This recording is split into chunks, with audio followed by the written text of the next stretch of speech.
Hi guys, welcome to CYC. My name's Nathan Hayes, and today I want to go through the 3 responses to stress or trauma or any real difficulty, to be honest.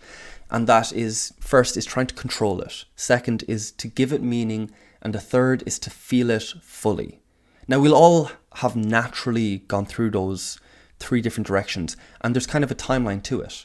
Within the week after a trauma, say, I'm going to use relationships here just because if there's anyone young watching this, whatever, it's probably like the most accessible sort of topic. I could say like kind of like a physical injury or like assault or something like that, but like I don't know. I'll give examples. Anyway, okay, so we'll pretend it's a relationship breakup or something like that. Trying to control it with like the day it happens, for the week afterwards, trying to control and just say, this will never happen again, like this hurts too much, this is awful, this is whatever. It's not adaptable. But it's allowable. We allow that way of thinking for a certain amount of time afterwards. And there is actually, there is a reason why we also have that kind of pathway in our brain, why those thoughts go together, is because like if we were injured, like throughout history, evolutionary wise, thousands of years ago, if we were injured, the best response would be a controlled response. No one that could possibly pose a threat is allowed within my radius at all. Just no, lock it down, 0% chance of it happening. And that'd be because you haven't healed yet. You need to recover, you need to get back up to strength, whatever. In like a relationship setting, in modern times or whatever, a controlled response would be either disassociating from everyone and saying, I don't care about anyone anymore because now they can't hurt me. Or it would be no one's allowed to leave me and be very possessive. And that's kind of the 2 responses in like an assault sort of case, or like loss of a job or something like that. A controlled response might be, I'm going to start my own business so that I never have to answer to anyone else. That might even be a good response. So maybe there is some adaptability and there's some situations where it's good. But if we extend that timeline and you are still trying to control for that situation a year down the line or whenever, that is a trauma response, essentially, because you are trying to make sure there's 0% chance of it ever happening, and you're not accounting for predictors or for anything else. You're after etching that in, like burning it into your personality or to your routine or to whatever. And you're not. So again, this if you wanted to say for a loss of a job or something like that, and you had that beneficial, I'm going to work for myself, and you still have that mindset like 5 years down the line when your business is after getting better, and now someone's looking to collaborate with you or to merge with you or to work with you or whatever, and you're just like, no, I'm not doing it because I'm never letting anyone have any sort of say over my professional career ever again. Do you get me? That's a defense mechanism. That's a trauma response. That is your controlled response persisting far too long. Okay, then your second response is to give it meaning. And we can all identify this like a year after it happens. I'm so much better now. I'm healthier now. I'm stronger, physically or mentally stronger. Or it really gave me the kick in the ass that I needed. Or if it's just your granny saying like, everything happens for a reason. There's a load of ways that shows itself. And again, we can say for like a relationship, we can all identify that like our first love or first like infatuation, like the one we were obsessed over. We can all learn the lesson that we were crap partners in that, and that having it blow up in our faces and all the rest made us better partners for a future partner. So that would be like a relationship one. For a job one, it'd be to make sure you're key to the business or something like that, or you've become better. Basically, you've upskilled yourself. You're now more financially independent or something like that. So you might need the job as much, or like whatever sort of response you had to it. You're just like, that was a good response. It has made me better for whatever reason.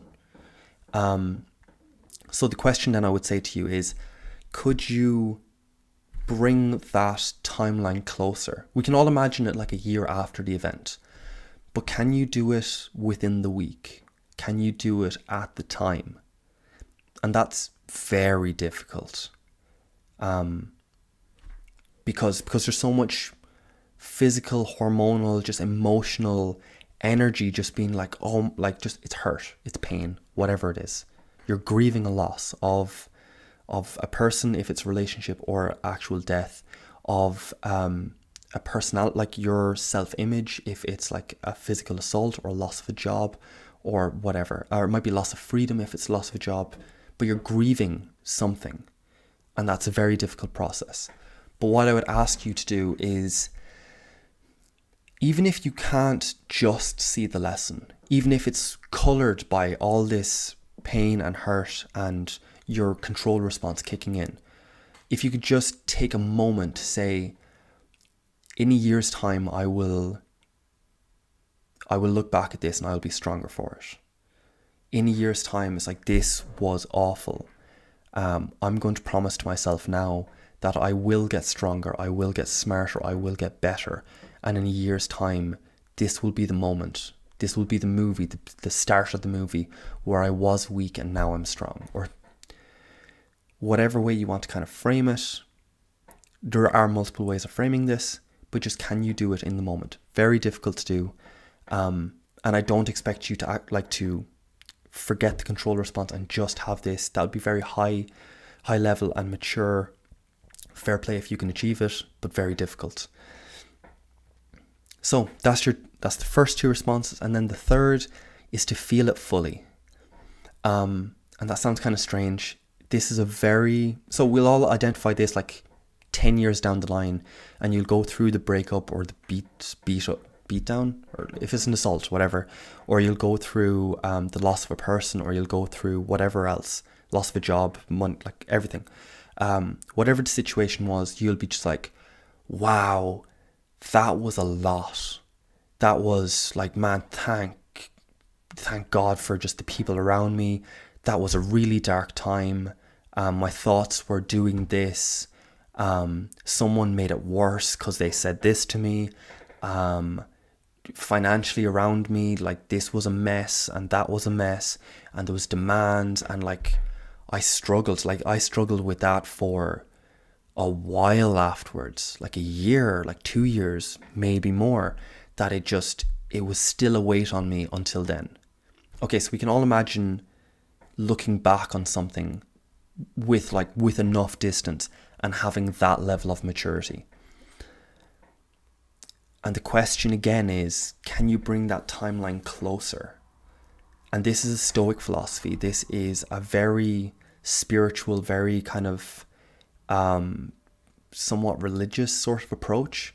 And it is saying,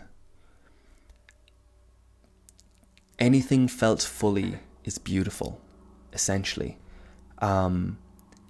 Whether it's good or bad, living is living, and living is solely intensity or something like that.